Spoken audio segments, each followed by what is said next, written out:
Conexão ao vivo. Acho que tá bom assim. Um pouquinho. Como é que tá a imagem aí?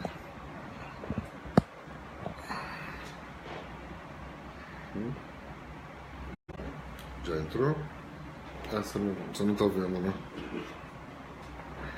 Entra no teu convidado pessoal.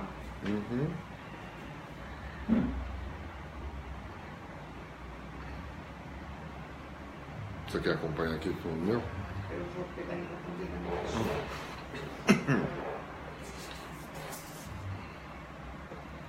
Ah, já deu horário. Então, vamos dar início a mais uma live aqui. Meu nome é Auro, eu sou psicólogo, hipnoterapeuta, facilitador de constelação familiar. E nós estamos falando a respeito da dependência emocional. A dependência emocional é aquela que o sujeito ele fica dependente da emoção que o outro lhe causa. Essas situações de dependência emocional, ao meu ver, ela está no fundo de muitos nossos problemas, principalmente da dependências químicas, por comida, por jogo, por sexo, por compras, aquele comportamento compulsivo que leva a pessoa a fazer com que a sua vida se torne um inferno. Tá? Semana passada nós falamos alguma coisa a respeito de traumas.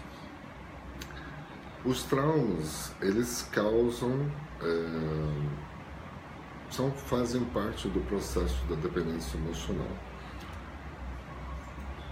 Eu costumo sempre indicar um filme chamado O Efeito Sombra. Neles você vai conseguir identificar um processo projetivo, onde você aponta o dedo para o outro, tá? Em julgamento, mas tem esses 3 dedos aqui apontando para você. Então, isso significa o quê? Que tudo aquilo que você... deixa eu plugar o microfone, que eu... Aonde que pluga o microfone aqui? Deixa eu ver. Tem que tirar a capa?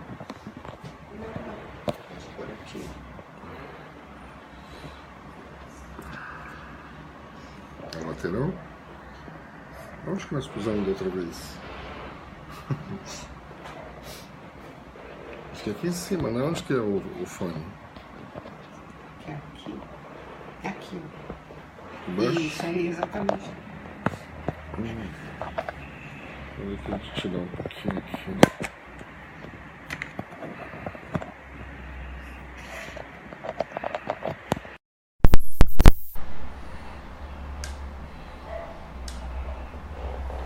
Vamos ver se melhora aqui, ó.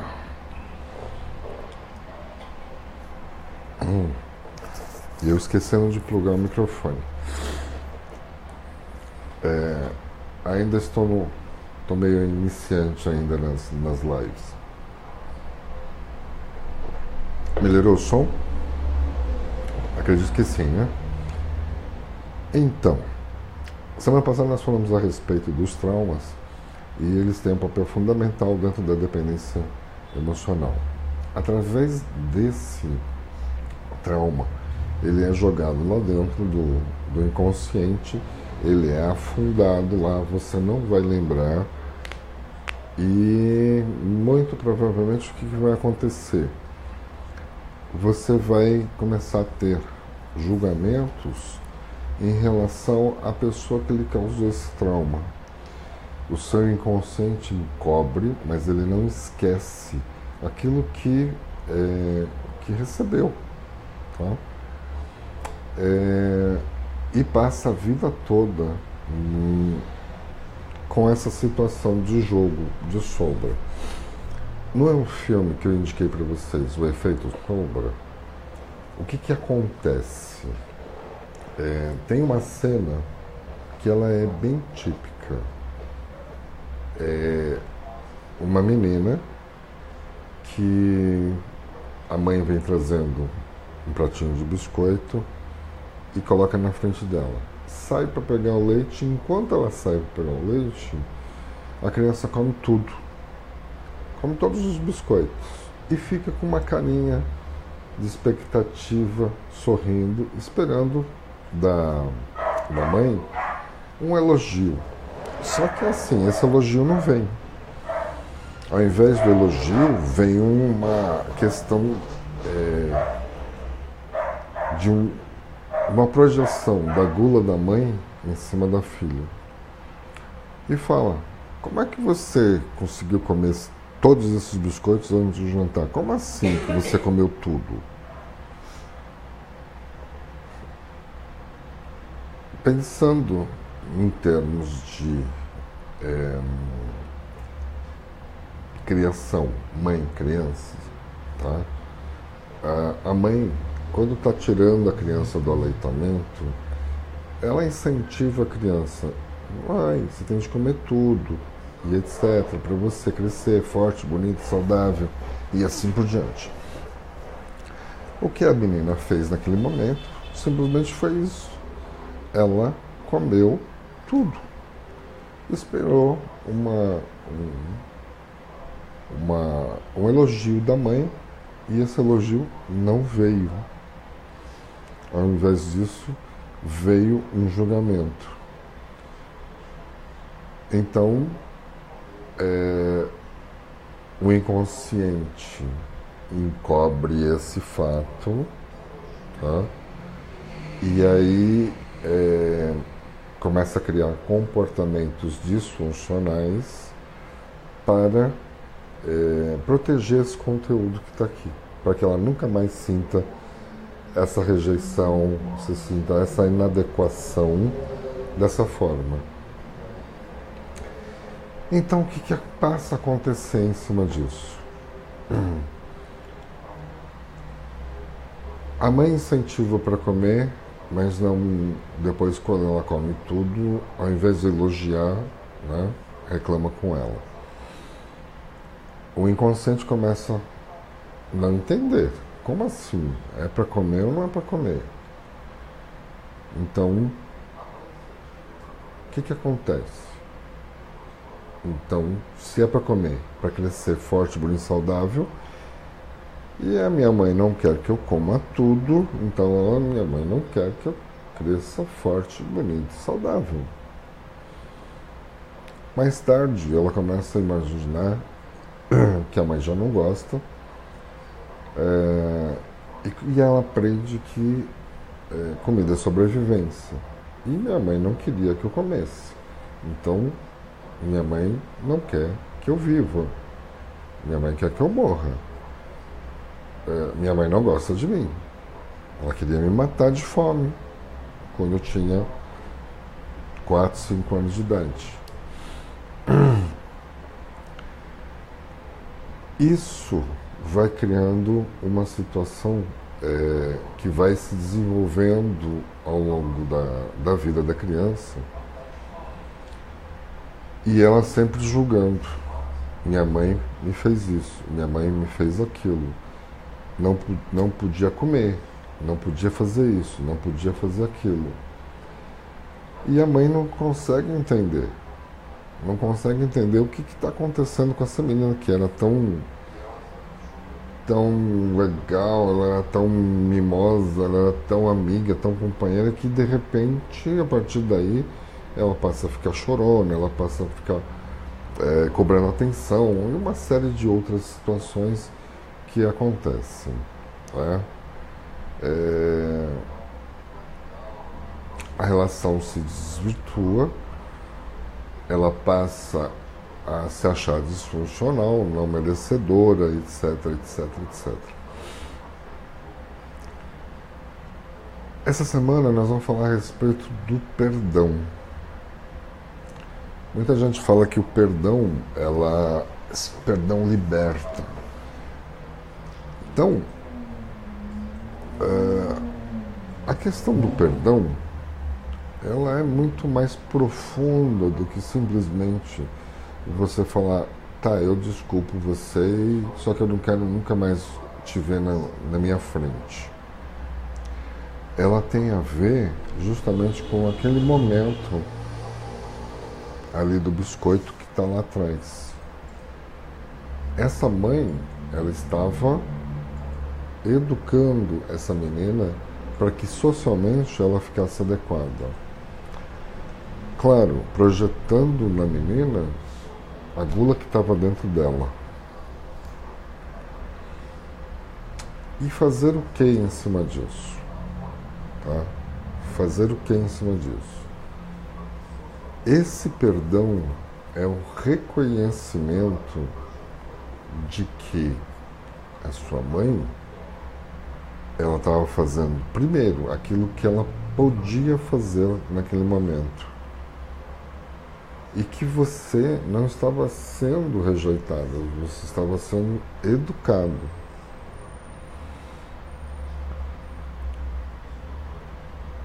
Como é que funciona isso? Bert Hellinger, na constelação familiar, ele diz que nossos pais vieram primeiro, eles nos deram a vida, isso é muito, tá? E por mais que o seu pai tenha sido ausente da sua vida, por mais que ele tenha te abandonado, por mais que a sua mãe não goste de você, por mais que ela trate mal você, ela te deu a vida. E isso é muito. Você pode ter passado por todos esses processos. Você pode ter passado por uma série de questões de desafeto, de se sentir rejeitada e etc, etc, etc. Bert diz, pai, mãe, os pais em geral não pedem perdão para a criança. Mas como assim? Como é que funciona isso? Tá? Bert fala que é muito difícil para essa criança passar por tudo isso que passou e ainda ter de ser capaz de perdoar o pai. Então, esse perdão que se pede de pai para filho é uma questão bastante delicada. Quer dizer, eu faço você passar por tudo isso, faço com que você se sinta dessa forma e ainda tenho de te perdoar. Ao contrário disso, tá? Bert diz, diga que você sente muito. Porque esse sentir muito é o reconhecimento que esse sofrimento que ele passou não foi em vão. Então, não existe uma questão de perdão nesse caso. É a questão de olhar para essa ação e falar, eu sinto muito que você esteja se sentindo dessa forma. Eu sinto muito que eu te proporcionei isso. E não o perdão. Me perdoe por conta disso. É muito pesado a criança passar por todo esse processo e ainda ter de perdoar o pai. Agora, no reconhecimento de que isso era a limitação que ele tinha, que era uma condição de que ele não recebeu isso dos pais dele, fica muito mais fácil de se tornar a relação mais funcional. Então, o que as pessoas falam de perdão, o que seria esse perdão? É uma forma de você conseguir compensar aquilo que você passou com aquilo que o outro lhe causou. Se vocês entenderem esse processo, tá? O seu pai reconhecendo que ele fez porque ele não sabia fazer diferente.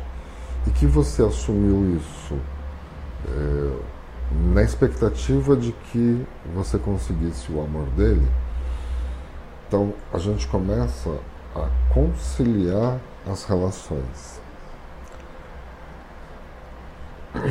Para isso, é necessário algumas ferramentas internas para perdoar.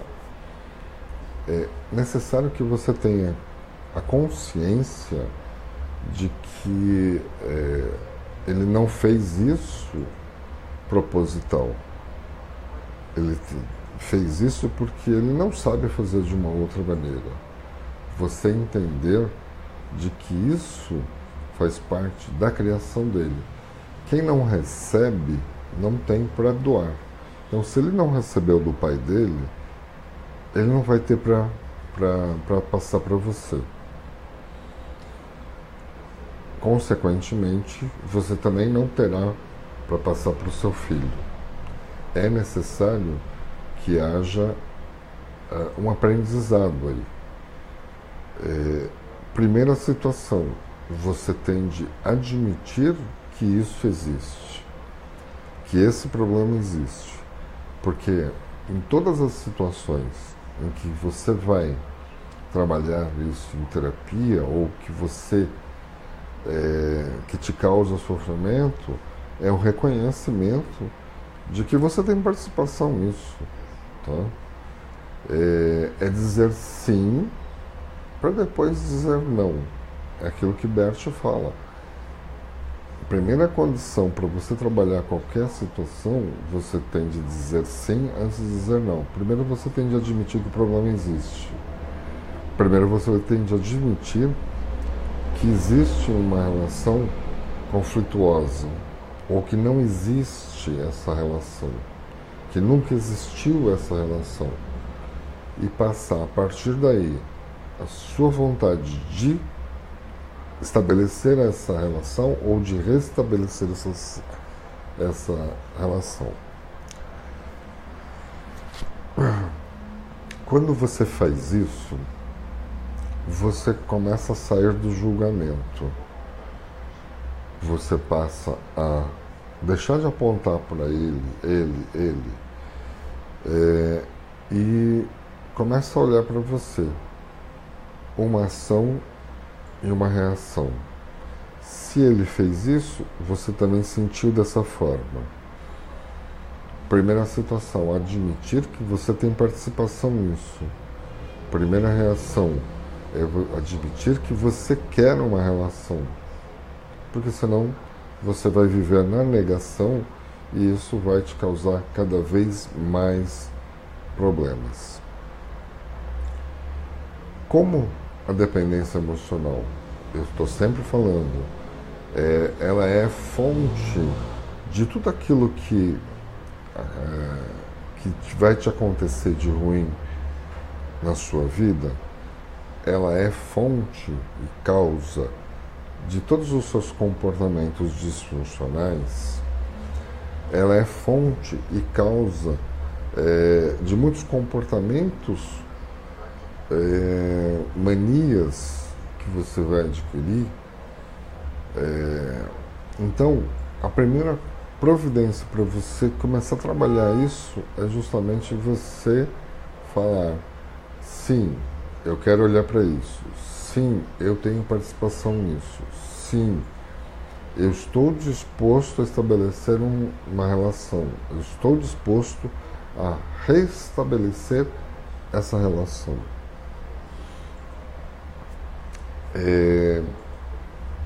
Para você ver. A questão do julgamento. Eu conheci um senhor que na época ele já devia estar com seus 80 e poucos anos, né?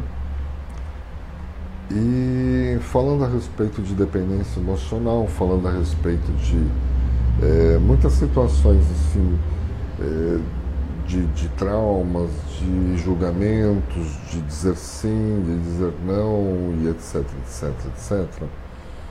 Ele me confessou que ele passou a vida inteira julgando o pai dele. A história dele ficou um pouco marcada comigo porque foi assim: ele teve de esperar o pai morrer para conhecer a verdadeira história do que tinha acontecido. Segundo ele, os pais se conheceram durante a guerra. Estavam se relacionando quando a mãe dele engravidou dele. Logo em seguida disso, ele foi convocado para a guerra. Então ele propôs para a esposa que ela abortasse esse filho, que ele ia para a guerra e que ele provavelmente não ia ver ela nunca mais. Bom, ele foi, essa mulher não abortou essa criança. E o sujeito foi para a guerra, só que ele não morreu na guerra. Ele voltou da guerra e estava saudoso, foi lá, procurou a antiga companheira, viu que ela não tinha abortado o filho e permaneceu, constituiu família e foram viver. Só que essa história ficou com a mãe. Seu pai queria que eu abortasse você. Então, esse senhor, ele passou a vida inteira na questão do meu pai queria me abortar. Meu pai não me amava. Ele só ficou sabendo realmente da verdade depois que o pai dele morreu e um dos antigos companheiros dele de guerra, conversando com ele, explicou essa situação. Que ele não queria que a mãe dele ficasse sozinha na guerra, porque ele pensava que ele ia para a guerra e ia morrer. Ele queria que a mãe dele tivesse uma nova oportunidade com uma outra pessoa. Ele não pensou, não foi egoísta. Ele queria que essa mulher tivesse uma oportunidade de conhecer uma pessoa, de estar lá, de conseguir uma nova vida, uma nova família. E aconteceu, quis o destino que ele voltasse da guerra, ela não abortasse e passaram a viver juntos. Só que essa história, ele viveu durante a vida toda, ele julgou sempre o pai. Julgou. Meu pai não gostava de mim, meu pai não queria que eu nascesse, meu pai queria que minha mãe me abortasse. Minha mãe sim, minha mãe foi valorosa, ela não me abortou, ela continuou comigo, e etc, etc, etc. Com isso, o que acontece? Ele passou a vida inteira no julgamento com o pai e só realmente conheceu o pai depois que ele morreu, através da boca de um amigo que participou da guerra junto com o pai. Imagina como esse senhor estava se sentindo. Ele julgou que o pai não gostava dele e por isso não teve uma relação com esse pai. Teve uma situação de julgamento. Foi incutido nele, a partir desse momento, uma culpa que ele tinha de trabalhar como? Não, eu culpei meu pai a vida toda, eu sou culpado disso. Mas eu não sabia disso. Então ele meio que condenou a vida toda o sujeito, sendo que ele não tinha culpa. Tá? Com o trabalho que nós estávamos fazendo da dependência emocional, juntamente com os conceitos da constelação familiar do Theta Healing, do EFT, da hipnose, recursos que a gente utiliza para poder trabalhar com a pessoa, com o dependente emocional, estavam fazendo com que ele recuperasse realmente a sua autoestima, fizesse o autoconhecimento e conseguisse a partir daí o auto-perdão. Aquela situação em que ele não teve culpa, o pai dele não teve culpa, ele não sabia da história, ele julgou o pai. Quando a pessoa se sente culpada, a tendência dela é ficar com um chicotinho, né? Fica batendo, fica se julgando. Isso causou na vida dele um desastre. E ele ainda, com seus 80 e poucos anos, não desistiu de ser feliz. Ele estava procurando os grupos de dependência, estava procurando terapia, para conseguir elaborar melhor isso e ter uma qualidade de vida melhor. Para parar de sofrer, gente, essas questões que nos são impostas, né? E que de repente Jung fala muito a respeito disso. Tudo aquilo que você evita no seu caminho, você acaba encontrando no seu destino. Tudo aquilo que você evita no seu caminho, você encontra no seu destino. A questão do julgamento, a questão do auto-perdão, a questão do autoconhecimento, a questão da autoestima. É você que precisa olhar para isso, é você que está se sentindo, é você que está sofrendo, tá? Ficar acusando o outro não vai te resolver. É como naquela história de você querer tomar o veneno e esperar que o outro morra. Muito pelo contrário, a sua qualidade de vida vai piorar muito e vai piorar cada vez mais. Quanto mais obsessivo você se tornar em apontar o outro como sendo culpado, mais você vai sofrer em relação a isso. Uma outra situação que aconteceu em terapia foi a menina e o banheiro. Tá? Rosemary, seja bem-vinda a essa live. Agradeço a sua audiência. Espero que você tenha a paciência. Nós estamos falando aqui a respeito de dependência emocional e estamos falando a respeito de perdão hoje. Um outro exemplo de vida, né, que havia um julgamento, mas havia um julgamento embutido. Em terapia, com uma paciente,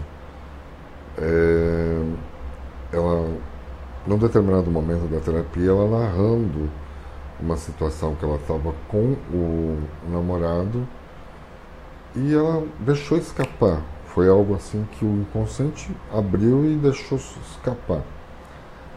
Falou que o namorado estava no banheiro e falou: então, você sabe que eu não deixo ninguém fechar a porta do banheiro que está comigo. Achei estranho e eu fui investigando.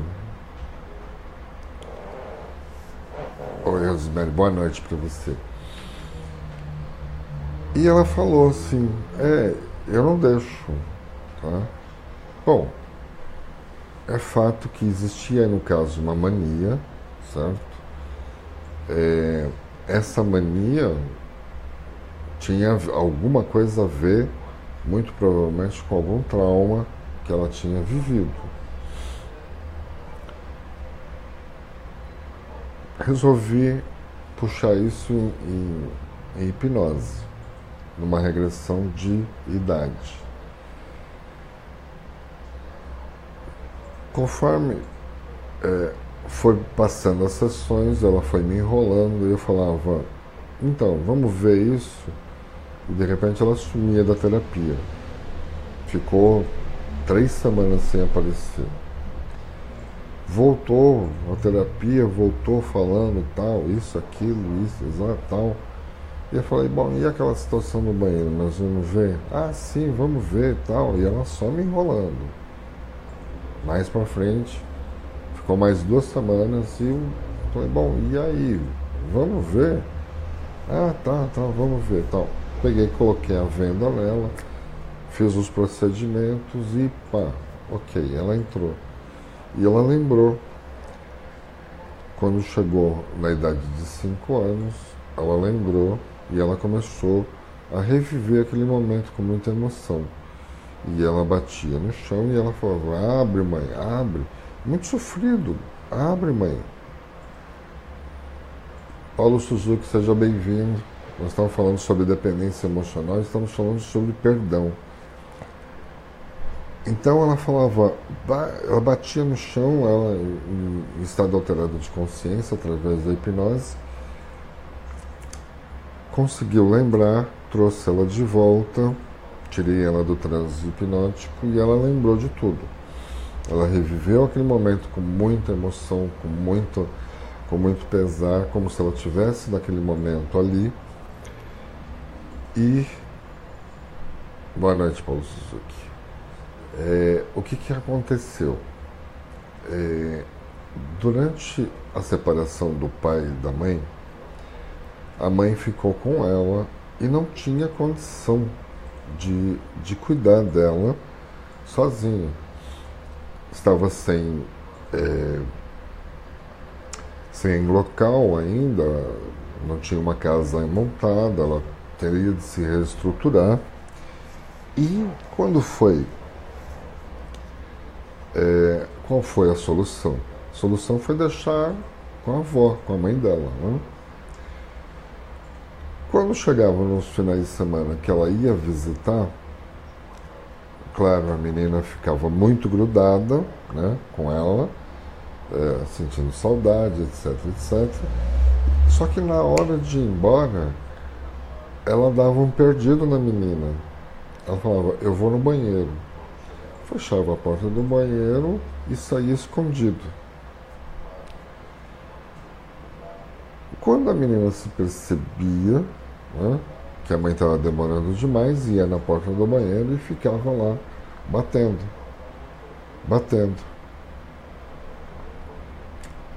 Vanderlei, seja bem-vindo. Nós estamos falando sobre dependência emocional.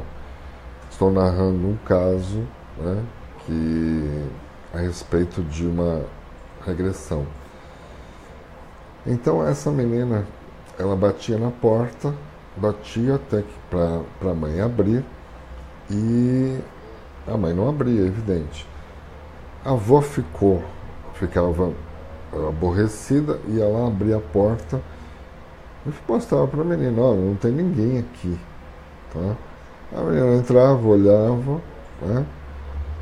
O que acontecia? Associava o sumiço da mãe à porta fechada do banheiro. O que isso gerou? Né? O que isso trouxe de consequências para a vida dessa paciente? Ela começou a achar que a mãe não gostava dela, estava um sumiço.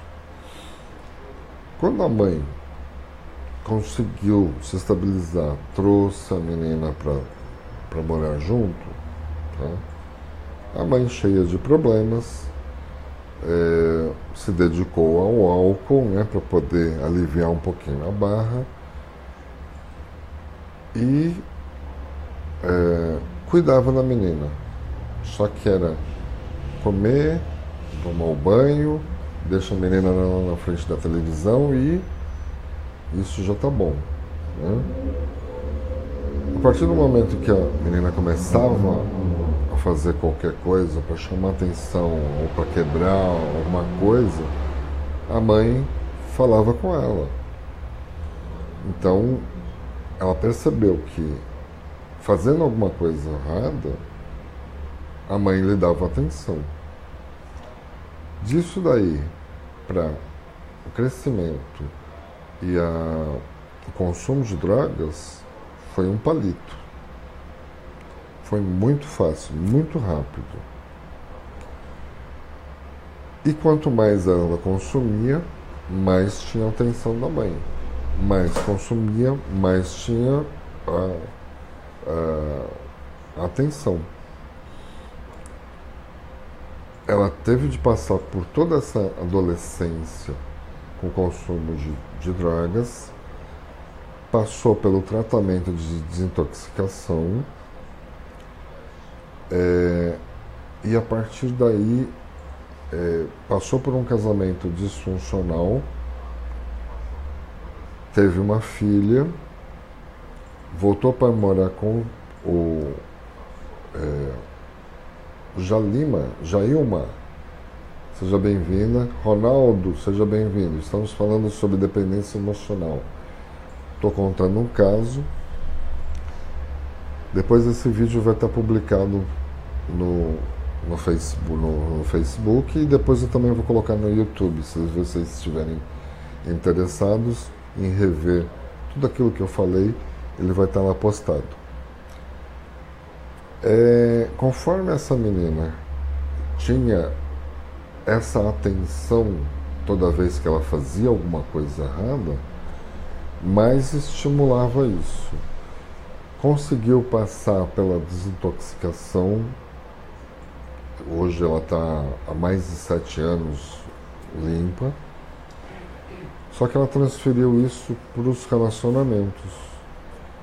Então, tem uma questão agora emocional com o namorado, ou o ex-namorado, ou o namorado de novo, ou o ex-namorado de novo.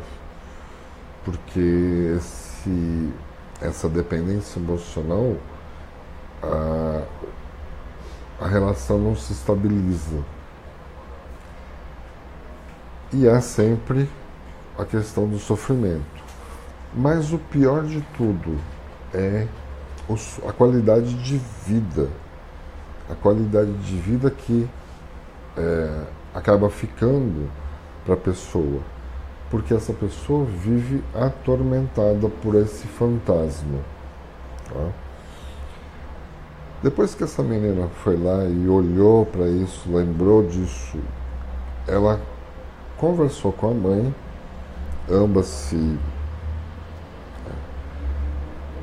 se perdoaram mutuamente, né? Vamos dizer assim. Uma porque não queria que isso acontecesse, e a outra achava que a mãe a estava rejeitando. Elas conseguiram se acertar, choraram muito, a relação se estreitou. A menina conseguiu perceber que a mãe fazia aquilo porque ela não sabia fazer diferente, que ela não conseguia lidar com aquela situação e que estava no momento de separação, que estava no momento frágil, emocionalmente abalada. E isso fez com que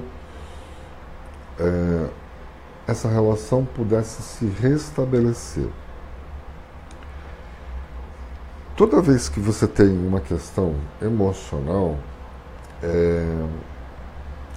eu costumo sempre dizer, tudo aquilo que você guarda demais, que você retém demais junto com você, isso ou azeda ou empedra. Essa dependência emocional, ela começa a somatizar no seu corpo. Tem de sair de alguma maneira, tá? Se não sai na fala, né, ela vai sair pelo corpo. Tá? Quando a boca cala, o corpo fala. começam a dar as doenças que ninguém consegue identificar a razão. Aquelas alergias que você vai em todos os dermatologistas e ninguém consegue encontrar a causa da sua alergia. Tá? Começa a acontecer aquelas doenças, pedras na vesícula, pedras no rim, todo tipo de doenças que não tem um motivo para acontecer. Todo tipo de doenças que os médicos não conseguem achar a causa. A causa está no emocional. O corpo está somatizando aquilo que você está reprimindo, o teu inconsciente está reprimindo. Consequências de uma dependência emocional. Ou senão, você vai direto. Sim, Rosemary, quando a boca cala, o corpo fala. O teu corpo, ele necessita soltar isso, porque senão ele se intoxica. O nosso organismo, ele é muito sábio. É como se você realmente estivesse tomando veneno, esperando o outro morrer. E esse veneno, ele tem que sair de alguma forma. Ele tem que sair através da doença. Eu tive isso durante muito tempo. Na época que eu fui para o Japão pela primeira vez, eu comecei a ter problemas nas mãos e nos pés. Estava num trabalho que eu não gostava, estava num país muito estranho, onde eu não sabia o idioma, eu estava num ambiente de trabalho hostil. Evidentemente sentia isso porque eu não dominava a língua, trabalhando com pessoas a quem eu não conhecia e que não simpatizavam comigo, porque um cara de japonês sem saber falar o idioma, imagina o julgamento que eles faziam de mim.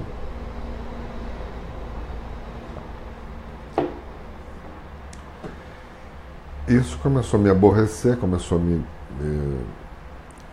deixar insatisfeito, infeliz, e eu não podia fazer nada porque nem sequer xingar o sujeito eu conseguia, não conseguia ofender o sujeito, que já seria para mim grande coisa, porque se eu xingasse o sujeito eu não ia entender, né? E isso começou a somatizar na minha mão e no pé. Na psicossomática, isso fica muito claro. Mão é aquilo que você faz e pé é para onde você vai. Eu estava num país estranho para mim, que a cultura estranha para mim, levemente conhecido através do conhecimento que meus pais passaram para mim, mas muito distante. Eu me considero extremamente ocidental. Em 24 horas de viagem daqui do Brasil para o Japão, eu perdi totalmente identidade. Aqui me chamam de japa, japonês. E quando eu cheguei lá, me chamavam de brasileiro. Então, nessas 24 horas de viagem, eu perdi completamente a identidade, as minhas referências. Estava muito aborrecido e isso começou a somatizar na mão, através de bolhas de alergia que ninguém descobria. Voltei para o Brasil, começou a melhorar, passei por todos os tipos de médicos possíveis, consultei 5 ou 6 dermatologistas, todos eles me aplicavam testes de contato, injeção, pomada e etc, etc, etc. E a coisa melhorava, mas não sarava. Tá? A partir do momento que eu comecei a olhar mais para mim, para o meu emocional, comecei a olhar para as minhas questões, eu comecei a entender o que significava aquelas bolhas, aquelas feridas que estavam acontecendo. O que a gente pode fazer para que a coisa melhore? Né? Primeiro, como eu falei, olhar para o problema e admitir a sua participação nisso. Nada de ficar apontando para o outro é o culpado, o outro né? Os palavrões aí. O outro é isso, o outro é aquilo. Né? Admitir que você tem essa participação, que você se sentiu desse jeito. Para brigar, precisa de dois, no mínimo. Você não consegue brigar consigo mesmo, você não consegue brigar sozinho. É necessário pelo menos uma outra pessoa para você brigar.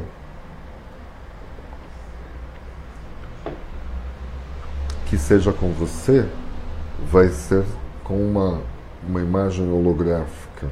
Então, entenda que para você perceber essa situação de dependência emocional, é necessário que você olhe para você primeiro, que você veja para você e o que você está se incomodando com o outro. Quando você aponta para o outro e se incomoda, tá? Aparecida, seja bem-vinda. Estou falando a respeito de dependência emocional. E hoje, mais especificamente, a respeito de perdão. Depois, esse vídeo vai estar lá no YouTube. Você pode acessar e ter o vídeo na íntegra. Então, a primeira coisa é você admitir realmente que tem esse problema, que tem essa necessidade de olhar para o outro. Você que está sofrendo. Então, quando o corpo começa a somatizar, é justamente aquilo. Tá? Você está tomando veneno esperando que o outro morra. Como eu falei antes, quando a boca cala, o corpo fala. E é muito fácil, gente, é muito fácil você olhar para essa situação e é muito fácil trabalhar com essa situação. Esse filme que eu indiquei, O Efeito Sombra, mostra justamente isso. A Menina do Biscoito. Ali está todo o mecanismo de instalação de uma sombra. Essa sombra que você vai afundar e que vai gerar essa compulsão, esses comportamentos disfuncionais. Não houve intenção, no caso desse caso da Menina do Biscoito, não houve a intenção da mãe em rejeitar a filha. Houve uma intenção do quê? De educar socialmente. Imagina essa menina indo na sua casa, você serve o biscoito e ela come tudo. Tá? Não vai ter fim, né? Vai ser um absurdo. Então, essa menina estava sendo educada. Só que houve uma projeção da gula da mãe naquele comportamento. Aquele instante em que ela foi educar a menina se sentiu rejeitada. E com isso, esse sentimento de rejeição, o inconsciente afundou. Isso criou o comportamento disfuncional. É muito fácil parar de sofrer. É muito fácil parar com essa dependência emocional. O que acontece? Vai acontecer com essa menina? Ela vai ficar dependente do comportamento da mãe.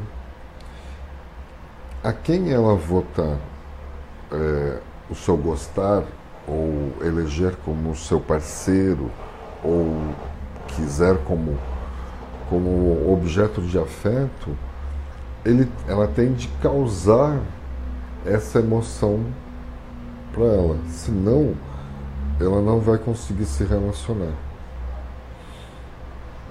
No caso da menina do banheiro, o que aconteceu?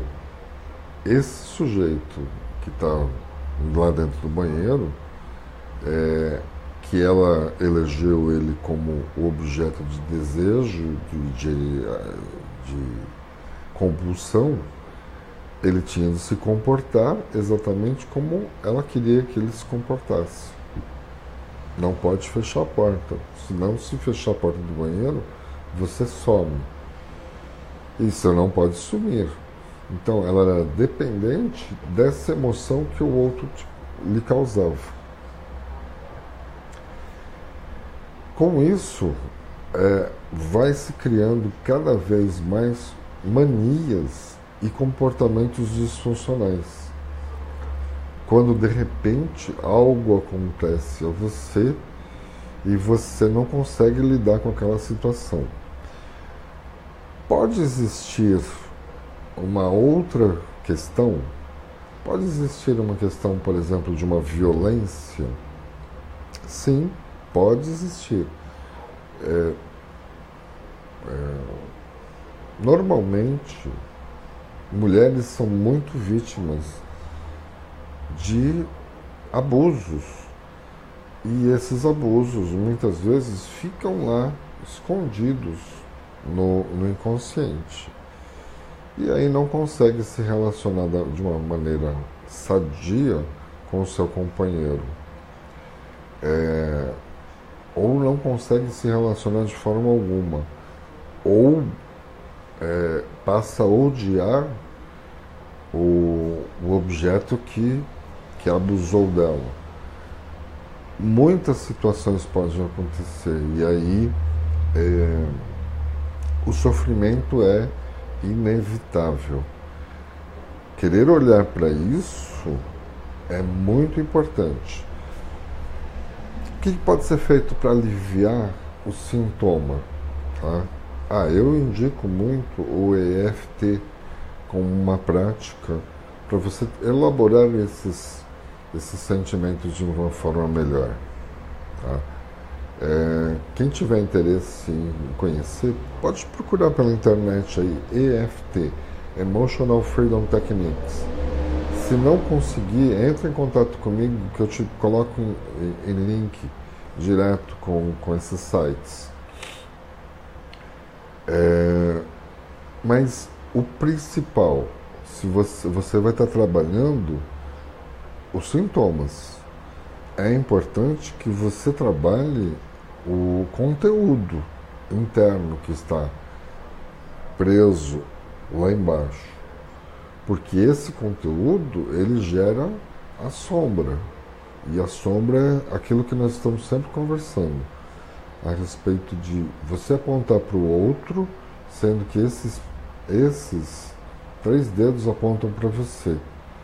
Você aponta o outro como culpado, você aponta o outro como sendo o causador de tudo aquilo de ruim que acontece na sua vida, mas você também tem de admitir a sua participação nisso. Tá? Bom, nós estamos chegando ao final aqui do horário que eu reservei para essa dependência emocional. E vou fazer um convite para vocês, porque no sábado que vem eu vou estar novamente nesse mesmo horário e nós vamos falar a respeito de um outro assunto que de repente pode te interessar a trabalhar com essa emoção, a trabalhar com essa dependência emocional. Eu costumo muito falar a respeito de sombra, eu costumo muito falar a respeito de níveis de consciência, eu falo a respeito de constelação familiar, o que Bert Hellinger indica para a gente aprender nessa caminhada, né? Como a gente deve trabalhar isso, essa dependência emocional, essa coisa toda. Faço mais um convite para você. Amanhã no meu espaço aqui, nós vamos fazer uma constelação familiar, trabalhando uma relação de uma paciente, de uma cliente, com o seu pai. Tá? Outras formas de se trabalhar a respeito de emoção, de isso, de aquilo, principalmente com crianças, tá? É você trabalhar com o terrário, tá? Num acompanhamento pedagógico. A criança, você não consegue trabalhar exatamente de uma maneira projetiva ou psicanalítica. E o terrário trabalha com ela emocionalmente de uma forma bastante pontual. Você querendo conhecer esse trabalho, entra na minha página. Nós estamos postando alguma coisa a respeito desse trabalho inovador, que é um terrário. Ele é decorativo, mas a sua composição ela é terapêutica. Ela tem um sentido pedagógico terapêutico bastante interessante para trabalhar. Síndrome do pânico, déficit de atenção, hiperatividade, traumas diversos, tá? Que vão ser expressos através desse terrário. Tá? Para adultos eu já aconselho mais a constelação familiar. A constelação familiar amanhã começa às 14 horas. O endereço está aí na tela, tá? Todo mundo é convidado a participar, tá? Seja bem-vindo. E eu espero que esse nosso bate-papo a respeito de dependência emocional perdure mais um bom tempo aí. E eu gostaria também de perguntar para vocês se esse horário para vocês está bom, se vocês gostariam que eu estendesse um pouco mais. Se manifestem, por favor. Eu gostaria de estar sempre falando a respeito. Sugiram assuntos para tratar, que nós vamos preparando esse assunto durante a semana. Cida, seja bem-vinda. Falando a respeito de dependência emocional, desculpa, mas nós já estamos quase encerrando aqui a nossa live a respeito de dependência emocional. Mas esse vídeo vai ficar disponível para vocês no YouTube. E eu convido vocês para o sábado que vem estar assistindo novamente. Muito provavelmente eu vou falar a respeito de níveis de consciência. Porque dentro de uma relação de dependência emocional é necessário que você consiga entender também um pouco o outro. E se ele não está disponível para você no entendimento, fica difícil você conversar e se relacionar com alguma coisa. Rosemary, muito obrigado. Vamos dizer assim, dentro dos níveis de consciência, é necessário que você entenda que a outra pessoa está entendendo aquilo que você quer falar. Tá? Porque você pode falar uma coisa e a pessoa está entendendo outra. Isso é muito comum. Ruído na comunicação. Tá? Então, semana que vem nós vamos falar um pouquinho a respeito desse assunto de níveis de consciência. E como trabalhar isso, como identificar isso. Níveis de consciência passa por pirâmide de Maslow. Então, se vocês já quiserem adiantar um pouco o assunto, dá uma pesquisada na pirâmide de Maslow, níveis de consciência, tem tudo a ver, tá bom? Agradeço a audiência de vocês, agradeço também a participação, agradeço a equipe toda que está trabalhando junto comigo aqui para poder trazer para vocês esse conteúdo a respeito de dependência emocional, ok? Muito obrigado, namastê.